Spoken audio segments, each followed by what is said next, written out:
បងចេកហេតុអីក៏បងក៏មកខ្ញុំទៅរੂបែបនេះគាត់ខ្ញុំថាទៅស៊ូត្រីតែបងបែរជាមិនជិះទូកទីមួយទៅហើយទៅវិញបងចេកចានេះតើមកធ្វើអីនៅទីនេះខ្ញុំទេតែត្រូវស៊ូបងតែបងមកធ្វើអីនៅទីនេះបងមកជប់ចំហាយខ្ញុំមិននឹកស្មានថាបងក៏មកខ្ញុំទៅរੂបែបនេះសោះបងចេកនេះបងកំពុងនិយាយជាមួយបណ្ណាគេហ្នឹងនេះចាំងមនុស្សឈរឡើងជាងងមើលឃើញ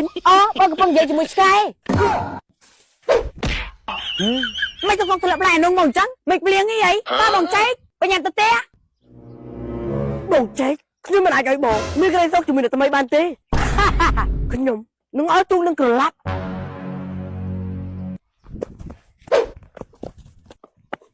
អូយតាមមិនទៅមកដល់ខ្លាចនោះខ្លាចឡើងចេញដៃនេះបងស្បែកជើងកែវីតាមីនវិញ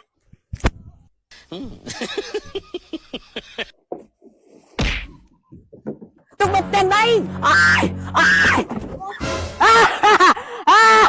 ថ្ងៃនេះជាថ្ងៃអបសារបស់ពួកឯងហើយ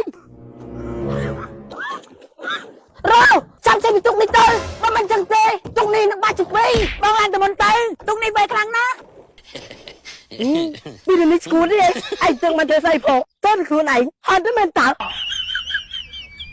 បងចេកនេះបងមានប្រពន្ធហើយមែនទេបើបងមានប្រពន្ធហើយបងមកតាក់ទងខ្ញុំមកហើយឡើងប្រពន្ធបងចោលទៅបងមិនទាន់មានប្រពន្ធទេ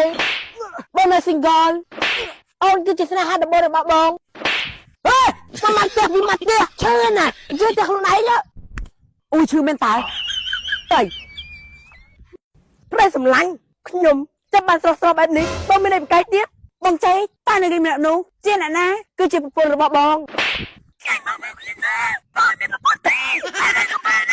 បងខ្ញុំតែមានប្រពន្ធទៅវិញថាឲ្យតែយើងមកវិញភ្លាមនឹងរកបើមិនឲ្យទេអាយយកទៅអូយអរគុណបងទៅឲ្យមានប្តីផងតើបងចេកយើងទៅជីទុកទីទៅណៃទៀតប៉ុន្តែមុននឹងទៅជីទៅទិញអីសិនព្រោះឥឡូវខ្ញុំឃ្លានណាស់ស្រឡាញ់ប្តីគេតើឆ្ងាញ់ត្រង់ណាធ្វើឲ្យគ្រួសារគេឈឺចុកចាប់នាងយកប្តីខ្ញុំឈឺស្ទើរស្លាប់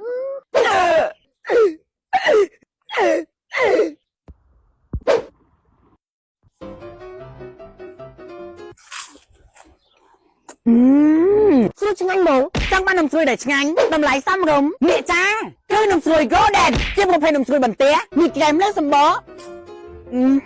ហើយនំស្រួយ Golden មានពីររសជាតិរសជាតិសូកូឡានិងរសជាតិ Strawberry ហើយនំស្រួយ Golden ជាផលិតផលរបស់ប្រទេសឥណ្ឌូនេស៊ីសម្បូរវិក្កាពីតាទៀងហ្មងណាហើយមកចាប់ទៅ500ទេចាដូចនំប្រៃ Golden អញ្ចឹងអាជីវករយកទៅលក់ដល់ទៅចំណេញហ្មងពាក្យថា Golden ប្រៃថាមាសអញ្ចឹងអស់ទៅ500បាននំដែលមានតម្លៃហូបទៀតហើយនំស្រួយ Golden បើបានដាក់ក្នុងកម្មវិធីបុណ្យកម្មវិធីការដំណើរកម្សាន្តជប់លៀងឯហ្នឹងកាន់តែអែហ្មងអញ្ចឹងសម្រាប់អាជីវករចង់បាននំស្រួយ Golden យកមកដំរីសូមតាក់ទងតាមលេខទូរស័ព្ទ077 889 987ឬក៏ទិញតាមតូបតាមផ្សារសាលារៀនទូទាំងប្រទេសហើយជាពិសេសនំស្រួយ Golden មានរង្វាន់នៅក្នុងកែឲ្យយឺតអោបភ្លៀងស្អាតមែនតើចាចំណេញណា